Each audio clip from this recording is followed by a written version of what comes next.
సంపంగి, రేస్ గుర్రం, కాటమరాయుడు, ధృవ ఇలాంటి చాలా సినిమాల్లో, అలాగే లేటెస్ట్ సూపర్ హిట్ బింబిసార సినిమాలో కూడా ఆయన పాటల రచయితగా, అలాగే ఎన్నో సినిమాల్లో పాటలు కూడా పాడారు. ఆయన మరెవరో కాదు, వరికుప్పల యాదగిరి గారు. మనతో పాటే స్టూడియోలో ఉన్నారు, వారితో మాట్లాడేద్దాం.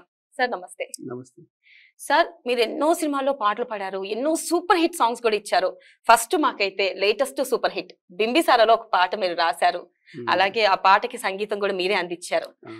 ఫస్ట్ మా ప్రేక్షకుల కోసం ఆ పాట మీరు పాడితే మేము హ్యాపీ ఫీల్ అవుతాం, ప్రేక్షకులు కూడా హ్యాపీ ఫీల్ అవుతారు. ఆ పాట స్టార్ట్ చేద్దాం సార్. తప్పకుండా.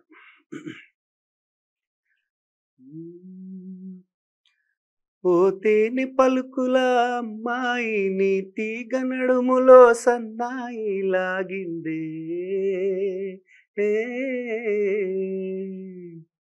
ఓ కోరమీసపు అబ్బాయి నీ ఓర చూపుల లల్లాయి బాగుందో, నీ చెంపల నునుపు బుగ్గల ఎరుపు ఊరిస్తున్నాయి, నీ మాటల విరుపు ఆటల ఒడుపు గుండె పట్టుకొని ఆడేస్తున్నాయి, నీ వెంట వెళ్ళమని తిట్టేస్తున్నా, నీ జంట కట్టమని కొట్టేస్తున్నా, నీ పోరు ఇష్టమని కవ్వేస్తున్నా, నీ దారికెళ్ళమని దువ్వేస్తున్నా, ఓ తేనె పలుకుల అమ్మాయి నీ తీగ నడుములో సన్నాయి లాగిందే.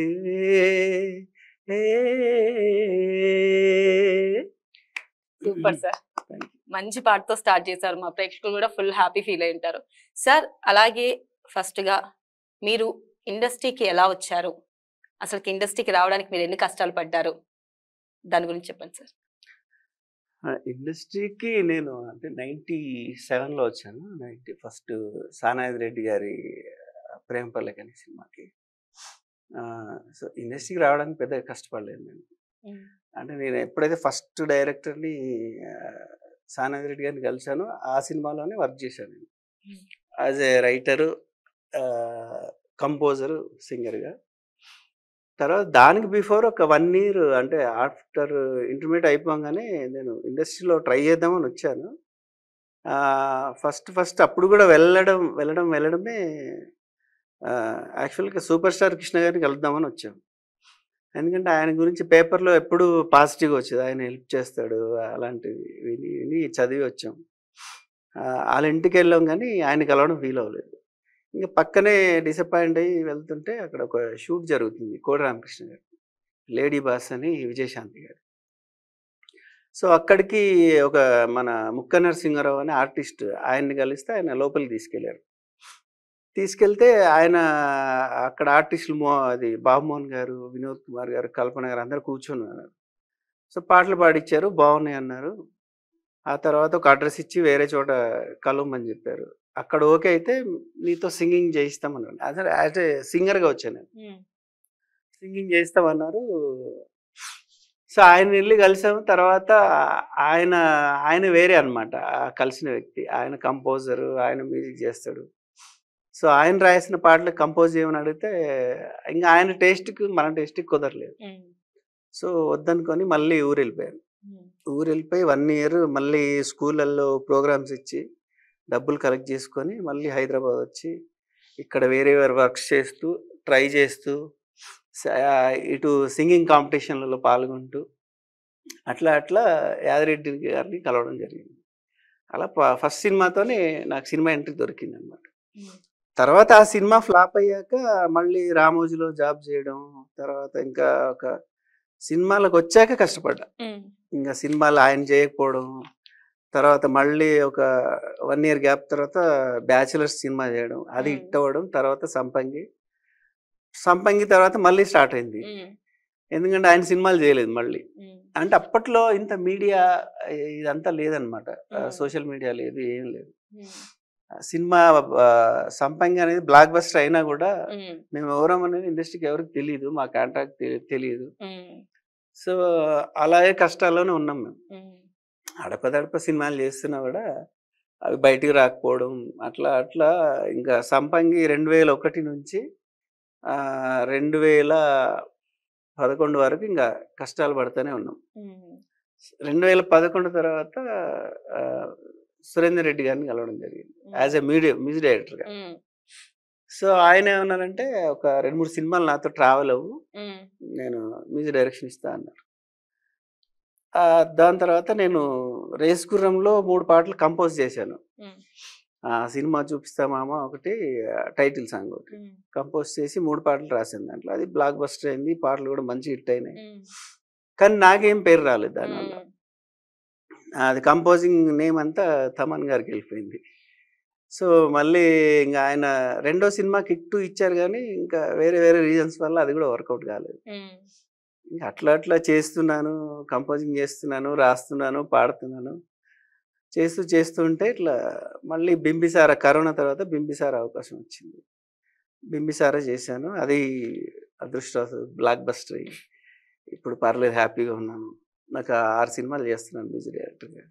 So happy. మీరు ఇండస్ట్రీకి వచ్చిన కొత్తలో పాడిన పాట ఏంటి? ఆ పాట ఒకసారి పాడితే.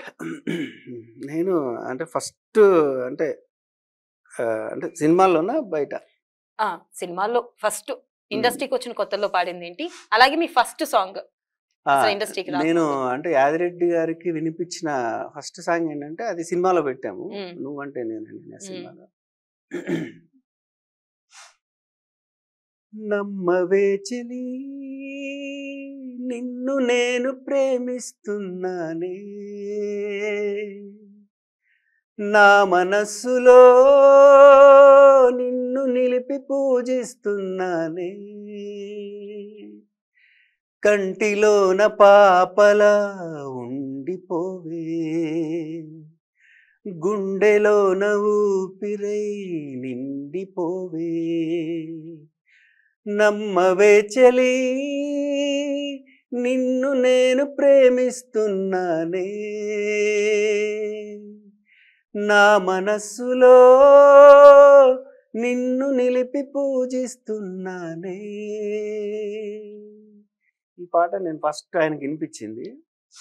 తర్వాత ఆయన నేను మ్యూజిక్ డైరెక్టర్‌గా ఇంట్రొడ్యూస్ అయిన సినిమాలో ఈ సాంగ్ పెట్టారనమాట.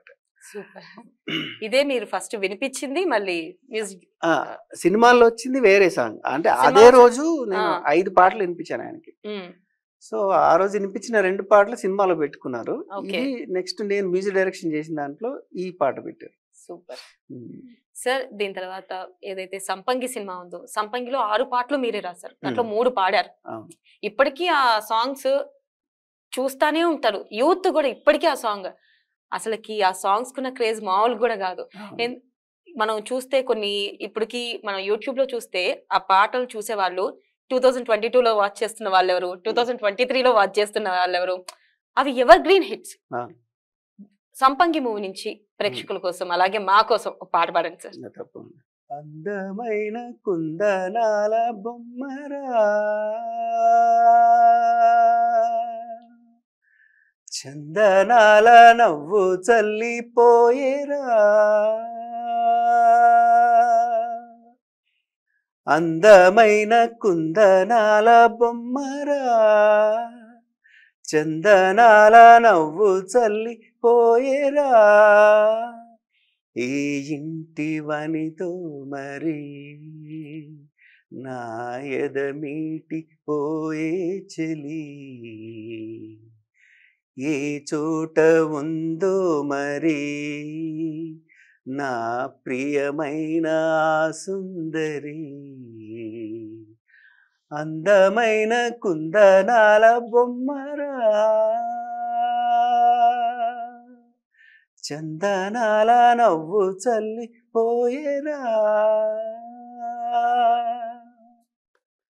Super sir. నాకు కూడా చాలా ఇష్టమైన సాంగ్. అసలుకి దగ్గర నుంచి వింటుంటే నేను చాలా అసలుకి మైమర్చిపోతున్నా. ప్రేక్షకులు కూడా ఆల్మోస్ట్ ఎంత మంచి సాంగ్ అంటే నిజంగా చాలా బాగా పాడారు సార్. సార్ ఇంకొకటి, సంపంగి తర్వాత మీరు ఏ మూవీస్ చేశారు? అయితే సంపంగి తర్వాత మళ్ళీ మీకు అంత ఫేమ్ బింబిసారతో వచ్చిందన్నారు. ఈ మధ్యలో మీరు చాలా మూవీస్ చేశారు. సంపంగి తర్వాత ఏ మూవీ చేశారు మీరు అసలుకి? సంపంగి తర్వాత నేను అంటే ఇమ్మీడియట్ గా అంటే మందారం అని ఒక సినిమా చేశాను. ఉమ్, అది అంటే థియేటర్స్ లో రిలీజ్ అవ్వలేదు. ఉమ్, అది ఇంకెవరు కొనక యూట్యూబ్ లో పెట్టేశారు అది. ఉమ్, సో అందులో కూడా చాలా మంచి పాటలు ఉంటాయి.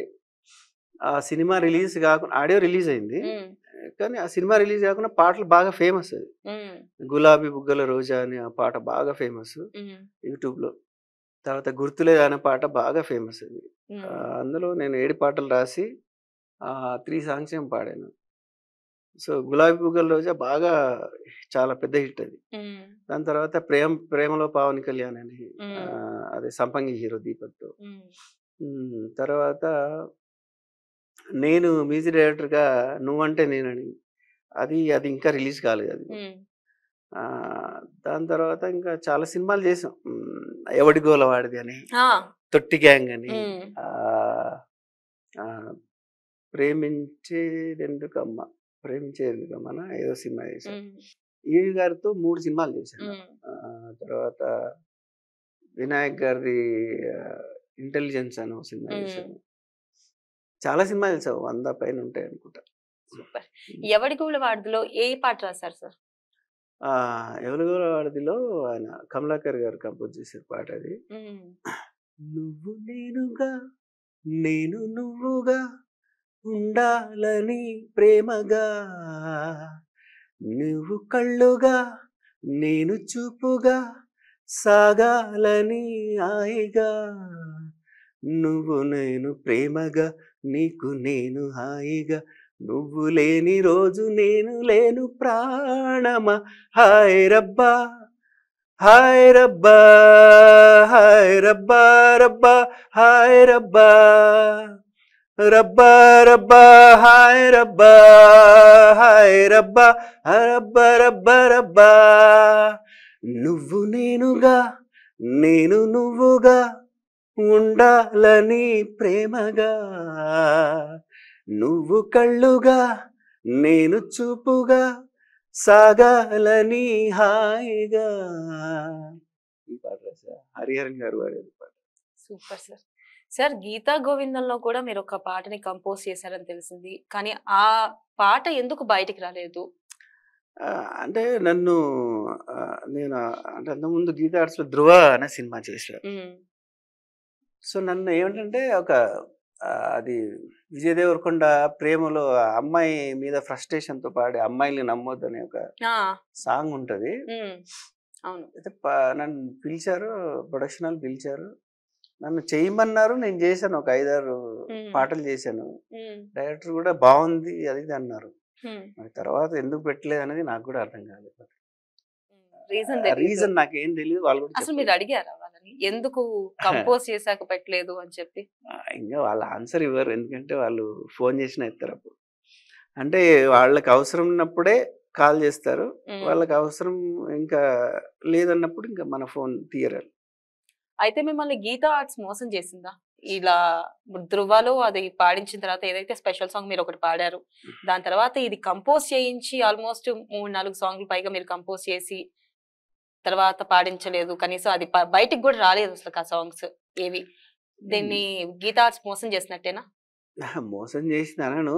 అయితే ఉమ్, ఇప్పుడు సినిమా జరిగేటప్పుడు చాలా ఉంటాయి. ఇప్పుడు అప్పట్లాగా మేము చిన్నప్పుడు వినేవాళ్ళం. అంటే ఒక కంపోజర్‌కి గాని, రైటర్‌కి గాని చాలా రెస్పెక్ట్ ఉండేది. వాళ్ళకు చాలా రెస్పెక్టివ్‌గా చూసేవాళ్ళు. ఇప్పుడు ఉమ్, పరిస్థితి మారింది. ఎందుకంటే సో మెనీ కాంపిటీషన్స్.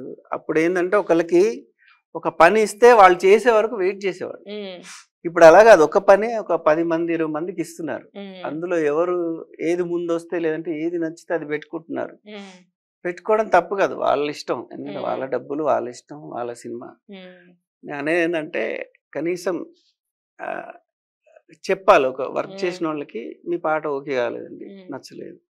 ఏదో ఒక ఆన్సర్ చెప్పాలి. అలాగే చూస్తే రేసుగుర్రం సినిమాలో కూడా సినిమా చూపిస్తా మామ అనే సాంగ్ ని హ్మ్. మీరు పాడారు కూడా. ఆ పాట హ్మ్. ఆల్మోస్ట్ అందరూ టీం మొత్తం వినింది, అందరూ ఓకే అనుకున్నారు. అలాగే బన్నీ ఫ్రెండ్స్ కూడా విన్నారు, వాళ్ళు కూడా ఓకే అనుకున్నారు. మీరు కూడా ఇంకా ఈ సినిమాతో మళ్ళీ మీకు ఫేమ్ వస్తుంది, ఖచ్చితంగా ఈ సినిమా హిట్, ఇక్కడి నుంచి నా కెరియర్ మారిపోతుందని మీరు కూడా అనుకుని ఉంటారు.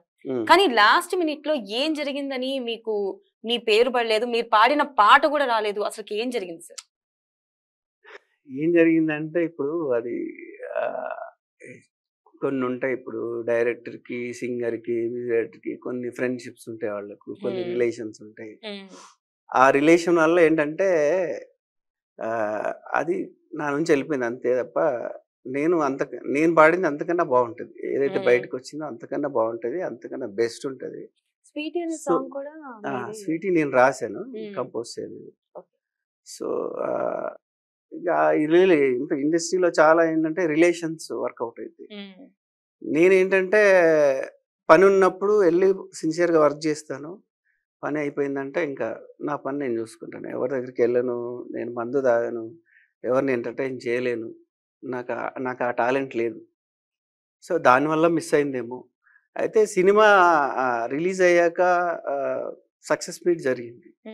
అక్కడ కూడా చాలా మంది అడిగారు నన్ను, అంటే ఈవెన్ సినిమాకి పనిచేసిన అసిస్టెంట్ డైరెక్టర్స్ కానీ ఆర్టిస్ట్ కానీ, ఎందుకు అది తీసేసారు, అది బాగుండే కదా అంటే, నాకేం తెలీదు, మీరు డైరెక్టర్ గారిని, మ్యూజిక్ డైరెక్టర్ గారిని అడగాలి.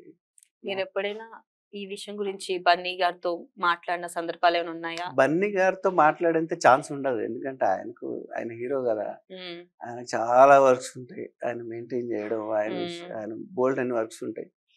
మనం అంటే పర్సనల్ గా అటాచ్ అయ్యే ఛాన్స్ అయితే ఉండదు. అసలు ఎంతవరకు మాట్లాడలేదు బన్నీ సార్తో?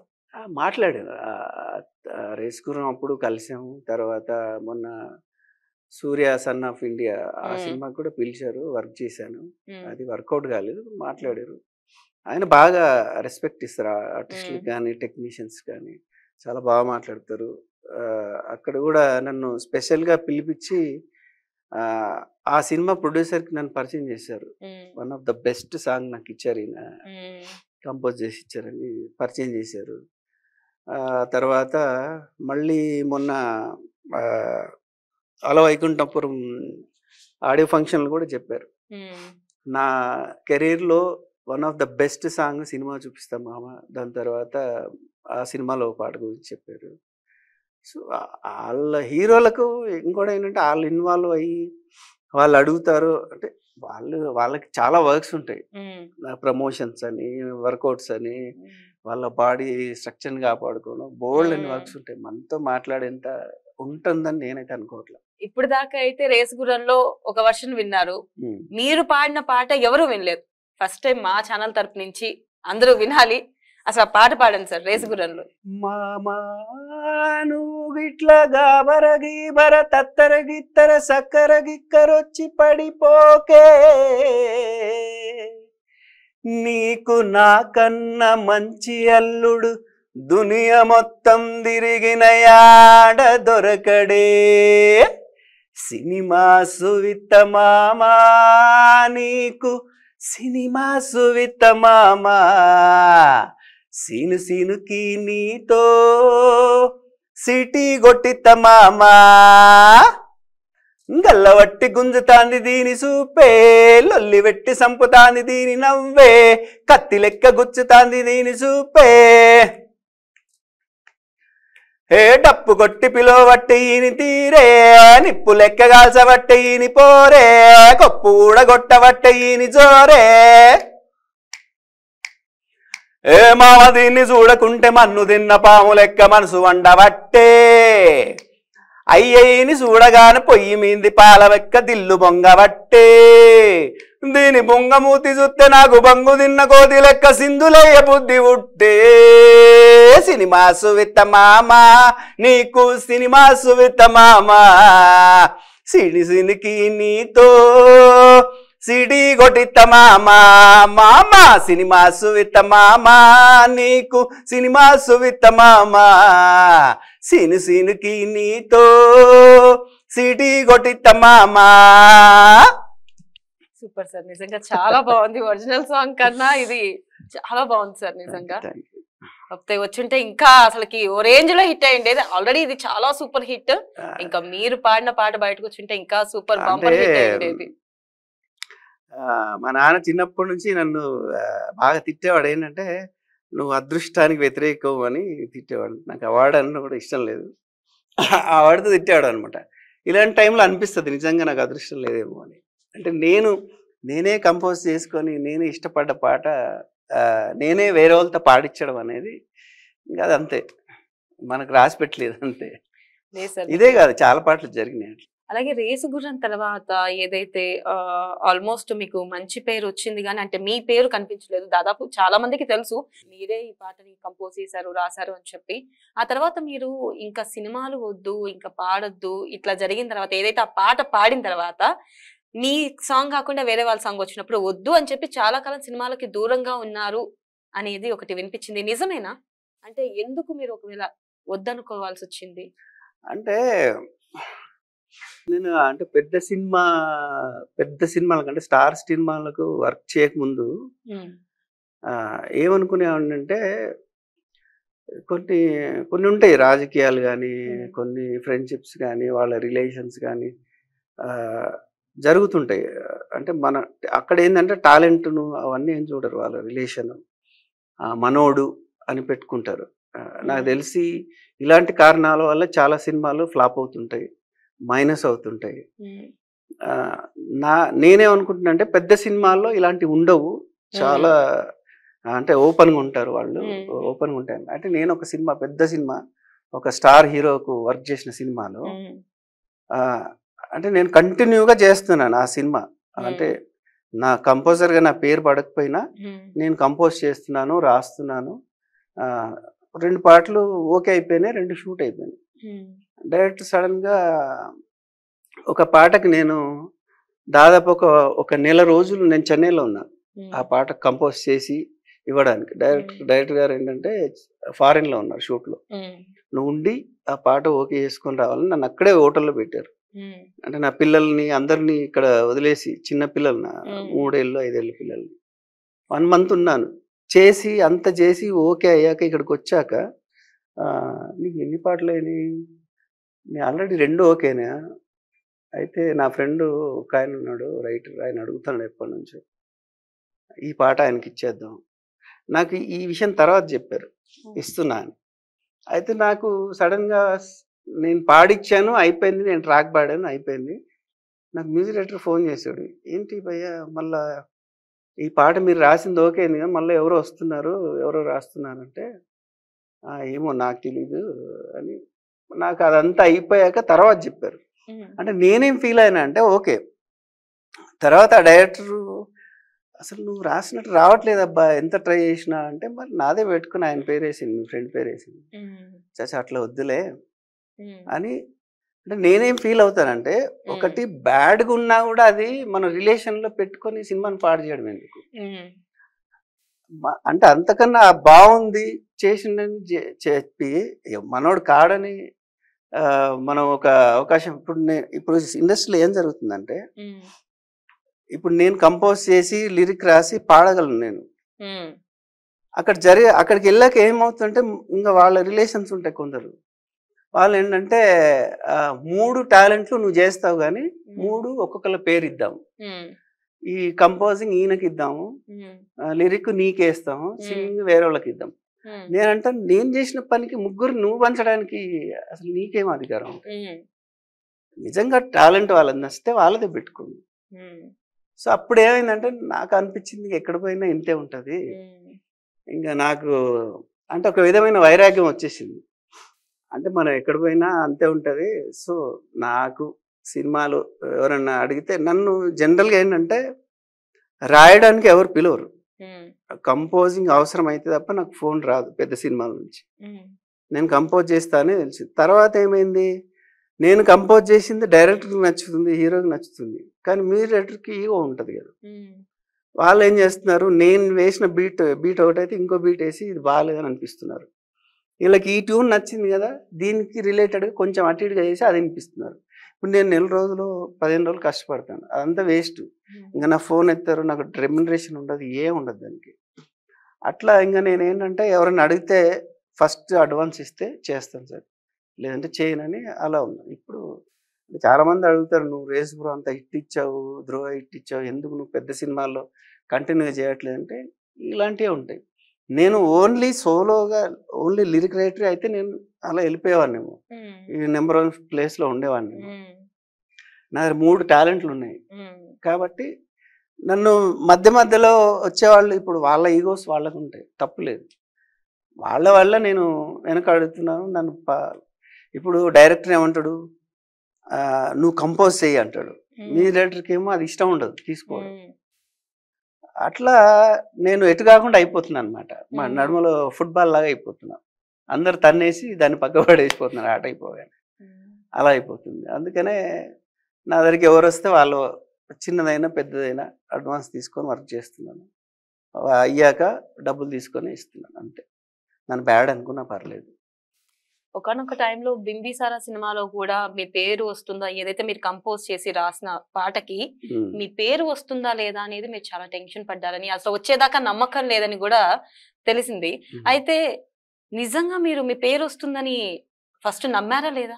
లేదు, అంటే నన్ను ఆఫ్టర్ కరోనా ఫస్ట్ వేవ్ తర్వాత నేను కొంచెం డల్ అయి ఉన్నాను. అంటే కరోనా బిఫోర్ ఒక 7-8 సినిమాలు నేను మ్యూజిక్ డైరెక్టర్గా అది అగ్రిమెంట్ అయిపోయింది అనమాట. కంపోజింగ్స్ అయిపోయినాయి, అన్నీ అయిపోయినాయి. ఆ 8 సినిమాలు స్టార్ట్ అవ్వాల్సింది మార్చ్ ఏప్రిల్ తర్వాత.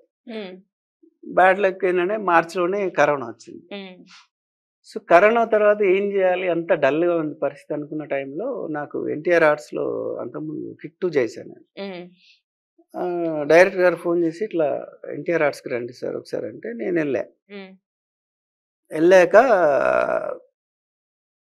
ఇట్లా ఒక సాంగ్ ఉంది సార్, సెట్ వేసాము. కానీ దానికి బిఫోర్ ముందు చిరంతన్ భట్ గారు మ్యూజిక్ డైరెక్టర్, దానికి ఆయన కంపోజ్ చేశారు.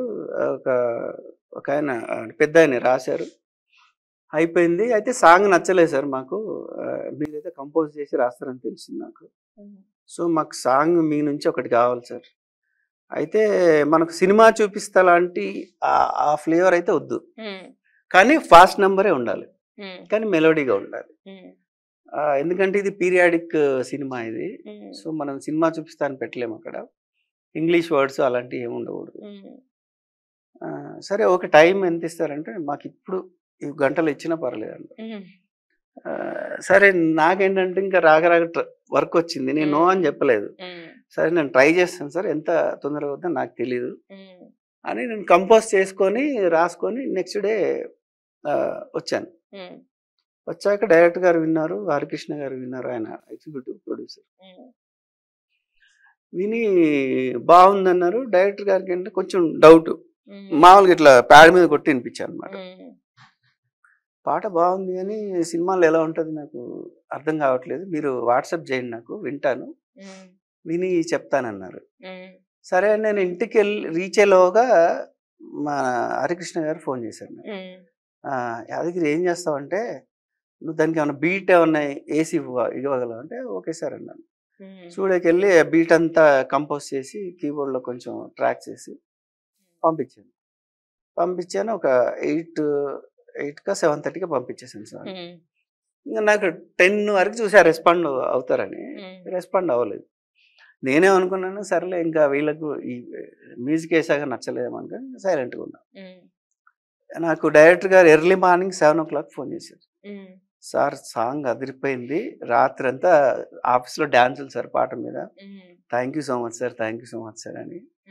అట్లా ఆ పాట బయటకు వచ్చింది. అయితే నేను హరికృష్ణ గారు పిలిచారనమాట.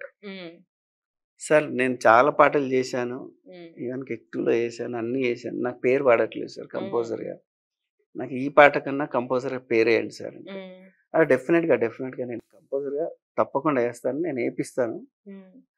డైరెక్టర్ గారు కూడా అన్నారు, నేను వేస్తాను సార్, మీ కష్టం మీది, మీ కార్డు పడుతుంది దీంట్లో అన్నారు. అయితే ఫస్ట్ టీజర్ ఒకటి, ఫస్ట్ లుక్ ఒకటి రిలీజ్ అయింది బింబిసారా, అందులో నా పేరు లేదు.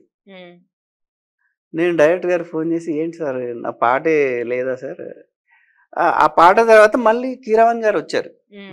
కీరవాణి గారు తర్వాత వచ్చారు, 3వ పేరు. ఆయన రికార్డింగ్ అది చేస్తున్నారని తెలిసింది. ఓకే, అయితే నేనేమనుకున్నా అంటే కీరవాణి గారు ఇంకా ఆ పాటకి ఇంకో బీట్ ఏదైనా ఇచ్చి ఉంటారు, ఇప్పుడు నా పాట లేదు అందులో అని నేను అనుకున్నా.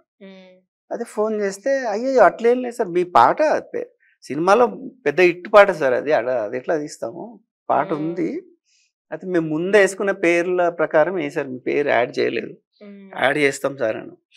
నాకు నా సాంగ్ ప్రోమో రిలీజ్ అయ్యే వరకు నమ్మకం లేదనమాట. అంటే పెద్ద సినిమాల్లో ఇలా జరుగుతానే ఉంటుంది అది. Finally song audio lyrical release అయిన రోజు కన్ఫర్మ్ అయింది. ఓకే, నా పేరు పెద్దగా వేశారు స్క్రీన్ మీద, మ్యూజిక్ అండ్ లిరిక్స్ అని. అప్పుడు హ్యాపీ అయ్యారు. సార్ అలాగే కీరవాణి గారికి మీరు చాలా ఇష్టమైన పాటల రచయిత అని, అలాగే మీరు ఎప్పుడు కలిసినా ఒక పాట గురించి మిమ్మల్ని పదే పదే మెచ్చుకుంటారంట. అసలు ఏంటి ఆ పాట? మా కోసం ఒకసారి ఆ పాట పాడండి.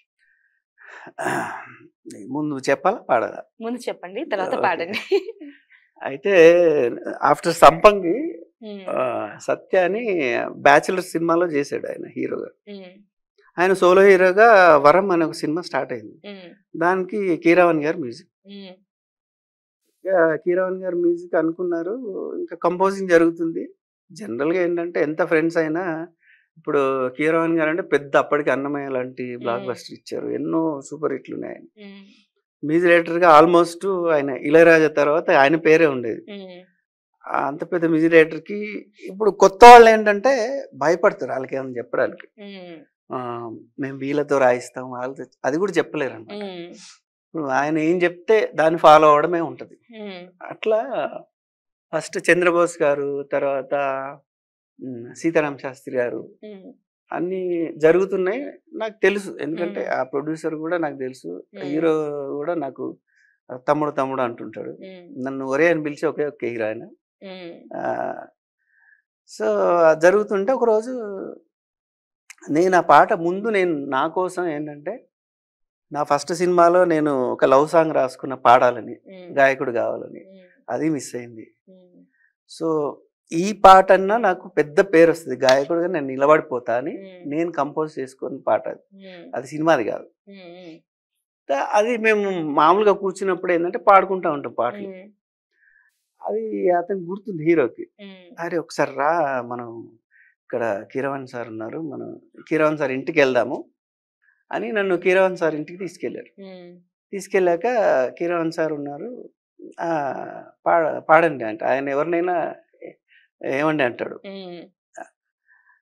ఆయన ముందు పాడాను నేను పాట.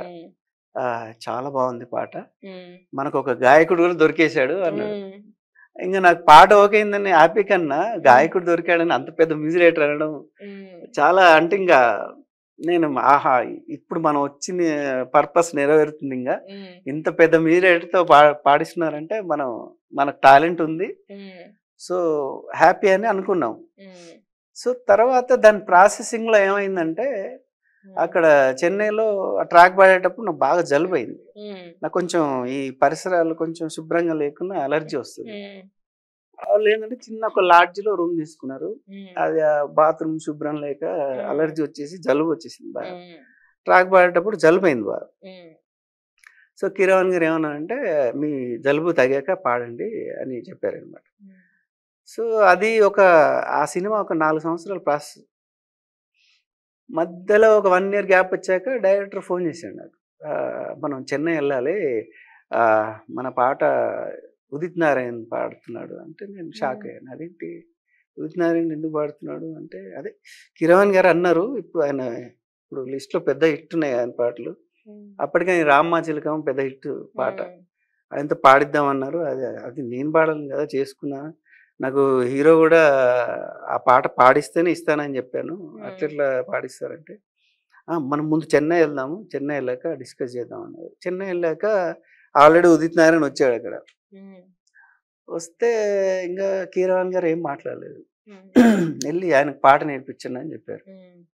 నేను ఉదిత్ నారాయణకి పాట అంతా నేర్పించి, నేను అన్నీ చేసి, ఆయన పాడారు 1 గంట 2 గంటలు పాడాక వచ్చి, बहुत अच्छा है सर, बहुत कंपोजिंग बहुत अच्छा है అనగానే కిరణ్ గారు, ఏ కంపోజింగ్ मैंने नहीं किया, ये बच्चा किया, సీరియస్లీ ఎస్ ఇస్నే కియా అనగానే ఆయన వచ్చి, ఆయన కూడా చాలా హంబుల్గా ఉంటాడు. ఆయన నా ఫీట్ టచ్ చేసి, oh great great, you are great అని. అయ్యో, నా ఫీట్ ఉంటుంది, నేనేమో బాధలో ఉన్నాను, డిప్రెషన్లో ఉన్నాను. సో నేను అంటే లైఫ్లో ఎక్కువ నాకు ఏడవడం అంటే ఇష్టం ఉండదు, కానీ ఆటోమేటిక్గా ఏడ్ చేశాను ఆ పాటకి నేను. అంటే నాకు చాలా ఇష్టమైన పాట అది. సో ఆయన తర్వాత కీరవాణి గారికి నేను ఎందుకు ఇష్టం అంటే అందులోనే ఇంకో పాట నేను 4 పాటలు రాసిన దాంట్లో. ఒక పాత సాంగ్ ఉంటుంది. Sad song, background song. ఆయన ట్యూన్ ఇచ్చారు. ఇచ్చాక ఆ సినిమా 4 సంవత్సరాల ప్రాసెస్ కదా! ఫైనల్లీ ఒకరోజు డైరెక్టర్ కాల్ నేనేమంటే సరే రికార్డింగ్ ఉన్నప్పుడు రాద్దాంలే అని ఆలోచిస్తా ఉన్నాను. కీరవాణి గారు జనరల్‌గా ట్యూన్ చేసినప్పుడు ఏందంటే ఆయనకి ఏదన్నా తోస్తే అది లిరిక్ ఆయన పాడేస్తారు అలవోకగా. ఏదో ఒకటి అనేస్తారు అంతే. అయితే ఆ పాటనేమో పాత సాంగ్. ఆయనేమో అందులో పొలాలలోనే దాక్కున్న చెలాకి బుల్లెమ్మ అని ఆ లిరిక్ ఇచ్చారు. అసలు నేను వింటా ఉన్నాను. అసలు దీనికి పాతస్ ఎలా రాయాలి అని. సో ఒకరోజు డైరెక్టర్ ఫోన్ చేశాడు. చేసి అది కీరవాణి గారు అడిగారు. అతను కుర్రోడు కదా రాయలేకపోతున్నాడేమో. మరి సీతారామ శాస్త్రి గారికి ఇద్దామని అన్నారు అంటే, సరే ఎక్కడున్నారు ఇప్పుడు అంటే అన్నపూర్ణ స్టూడియోలో జరుగుతుంది అంటే, నాకు ఒక 2 గంటలు టైం ఇవ్వండి, నేను వస్తాను అన్నపూర్ణకి. 1 గంటలో కూర్చున్నాను ట్యూన్ పట్టుకొని టక టక టక రాసేసాను. రాసేసి దాన్ని ఫెయిర్ కూడా చేయలేదు, మళ్ళీ లేట్ అయిపోతుంది. ఆటో తీసుకొని అన్నపూర్ణకి వెళ్ళిపోయాక అక్కడ కీరవాణి గారు ఉన్నారు. రండి రండి వరకు గారు అన్నారు. కూర్చున్నారు. ఆయనకు ఇచ్చాను లిరిక్. ఇచ్చాక ఆయన చూసి అద్భుతం అండి, అద్భుతం అండి, అసలు నేను ఎక్స్పెక్ట్ చేయలేదు ఇంత బాగా రాస్తారని, ఎక్స్ట్రాడినరీగా ఉంది, మనం ఇంకా ఎవరికి ఇవ్వక్కర్లేదు, ఇతను చాలా బాగా రాశాడు అని. నేను ఫేర్ చేస్తానన్నా కూడా వద్దు, నాకు ఇదే బాగుంది, నాకు ఈ పేపర్ అలా ఉండని అని ఆయన ఆ పాట ఆయనే పాడారు. చాలా మంచి పాట అది. అలా నన్ను తర్వాత నన్ను అడిగారనమాట, మీరు బాగా రాస్తారు యాదగిరి గారు, మీరు కంటిన్యూ చేయండి రాయడం అంటే. నేను ఏంటంటే ఊర్లో చాలా ఫేర్గా ఉంటాను, నేను నోటికి ఏదేస్తే మాట్లాడేస్తుంటాను. నేను రాయను సార్, ఎందుకంటే నాకు రైటర్ కావడం ఇష్టం లేదు, నేను గాయకుడు కావాలని అనుకుంటున్నాను, నేను రైటర్గా ఉండను సార్, నేను రాయను, ఏదో ఇక ఫ్రెండ్స్ రాయమన్నారు కాబట్టి రాస్తున్నాను. సరే సరే మీ ఇష్టం అన్నారు. తర్వాత నన్ను విక్రమార్కుడు జరిగినప్పుడు మళ్ళీ ఒకసారి ఫోన్ చేశారు. చేసి యాదగిరి గారు ఒకసారి రాజమౌళి గారు మన అక్కడ షూట్లో ఉన్నారు, మీరు వెళ్ళి కలవండి అని. నాకు అప్పుడు 104 ఫీవర్ ఉండే. సరే ఇంత పెద్ద ఆయన ఫోన్ చేశారని నేను వెళ్ళి కలిసి రాజమౌళి గారు 2-3 పాటలు విన్నారు. విని ఎవరు కంపోజ్ చేశారు అంటే నేనే చేసుకున్నాను సార్, చాలా బాగున్నాయి, నేను సిచ్యువేషన్ చెప్తాను దానికి చేదురు కానీ అన్నారు. ఇంకా తర్వాత ఫీవర్ తగ్గాక వెళ్ళి ప్రసాద్కి వెళ్ళి అడిగాను, సార్ ఏమైంది సార్ అంటే అయిపోయినాయండి పాటలు అన్నారు. అంతే. ఇంకా దాని తర్వాత మళ్ళీ మేము కలవడం అనేది బింబిసారకే జరిగింది. సో అందరూ ఇంకా బయట ఏంటంటే ఇప్పుడు కూడా ఏంటంటే బ్యాడ్, ఆ పాట నేను చేశానని ఇప్పుడు కూడా అనుకోవట్లేదు చాలా మంది. కీరవాణి గారు చేశారు, నేను రాశాను అనుకుంటున్నారు. సో చాలా మంది ఏంటంటే కీరవాణి గారు నీకు టైటిల్ ఇచ్చారు, లేదంటే కీరవాణి గారే కంపోజ్, మీరు కామెంట్స్ చూస్తే కూడా తెలుస్తుంది కీరవాణి గారు అద్భుతంగా కంపోజ్ చేశారని, అలా ఉంటది. సో జరుగుతుంది. సరే ఇంతకా పాట పాడలేదు మీరు, ఏదైతే ఒక పాట. ఓకే. సుమ్ సుమ్ సుమారియా సుమ్ సుమ్ సుమారియా సుమ్ సుమ్ సుమారియా సుమ్ సుమ్ సుమారియా సుమ్ సుమ్ సుమారియా సుమ్ సుమ్ సుమారియా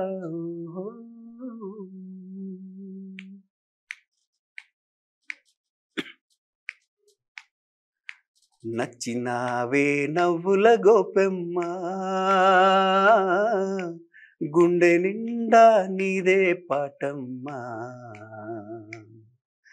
కంటి నిండా నువ్వేనమ్మా, కళ్ళు మూస్తే నువ్వేనమ్మా, కలలోకే వస్తున్నావమ్మా, కంటి నిండా నువ్వేనమ్మా, కళ్ళు మూస్తే నువ్వేనమ్మా, కలలోకి వస్తున్నావమ్మా, నచ్చినావే నవ్వుల గోపెమ్మ, గుండె నిండా నీదే పాటమ్మా. సుమ్ సుమ్ సుమారియా, సుమ్ సుమ్ సుమారియా, సుమ్ సుమ్ సుమారియా, సుమ్ సుమ్ సుమారియా, సుమ్ సుమ్ సుమారియా, సుమ్ సుమ్ సుమారియా.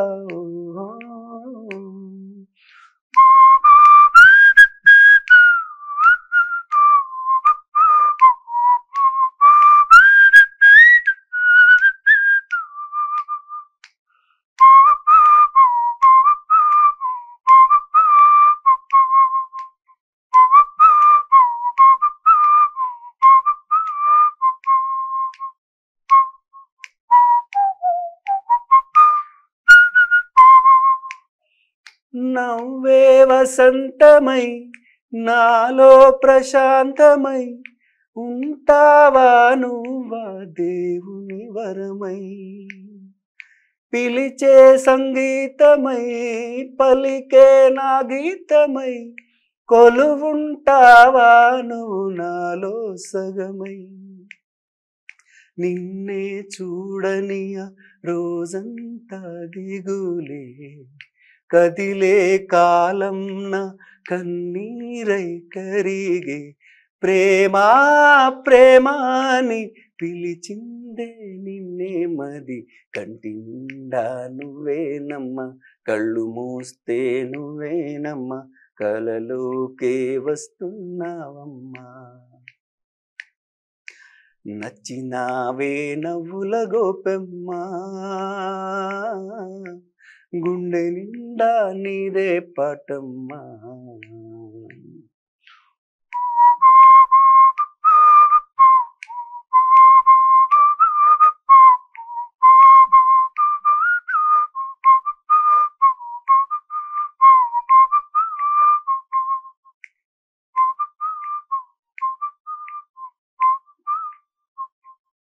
కిక్ 2లో ఒక సాంగ్ రచించడానికి మీకు అవకాశం వచ్చినా సరే మీరు వదులుకున్నారు అంటే ఎస్పెషల్ ఒక పాట కూడా మీరు పాడలేదు అని విన్నాను. అది ఏ సాంగ్ అసలు? అదే అది అయితే మన సురేందర్ రెడ్డి గారు ఏంటంటే సినిమా చూస్తా మామ మిస్ అయినందుకు బాధపడ్డాడని ఆయనకు తెలిసిందనమాట. తెలిసి ఏమన్నారంటే ఈ సినిమాలో ఈ ఐటమ్ సాంగ్ నువ్వు పాడు అన్నారు. అంటే నేను పాడను సార్, ఎందుకంటే నాకు అది నా వాయిస్కి సూట్ అవ్వదు, సో అది నేను పాడనని చెప్పాను. అది ఐటమ్ సాంగ్. అది నాకేంటంటే కొంచెం మెలడీ సాంగ్స్ అవి అంటే చాలా ఇష్టం. నాకు యాక్చువల్గా అందులో నువ్వే నువ్వే అనే పాట ఉంటుంది, అది పాడాలని బాగా ఇంట్రెస్ట్ ఉంది. బట్ అది తమన్ గారు పాడాడు, సో అది రీజన్. దాని తర్వాత ధృవాలో పాడించారు నన్ను బ్యాక్గ్రౌండ్ సాంగ్. అది చాలా హిట్ కూడా అయింది, చాలా పెద్ద హిట్. అయితే ధృవాలో సాంగ్ ఉందో ఒకసారి ఆ సాంగ్ మా కోసం పాడండి సార్. ధృవాలో అంటే నేను రాసిన 2 ఉన్నాయి, ఒకటి రాసి పాడాను, ఒకటి రాశాను. మీరు రాసి పాడిన సాంగ్ ఒకసారి ప్రేక్షకుల కోసం.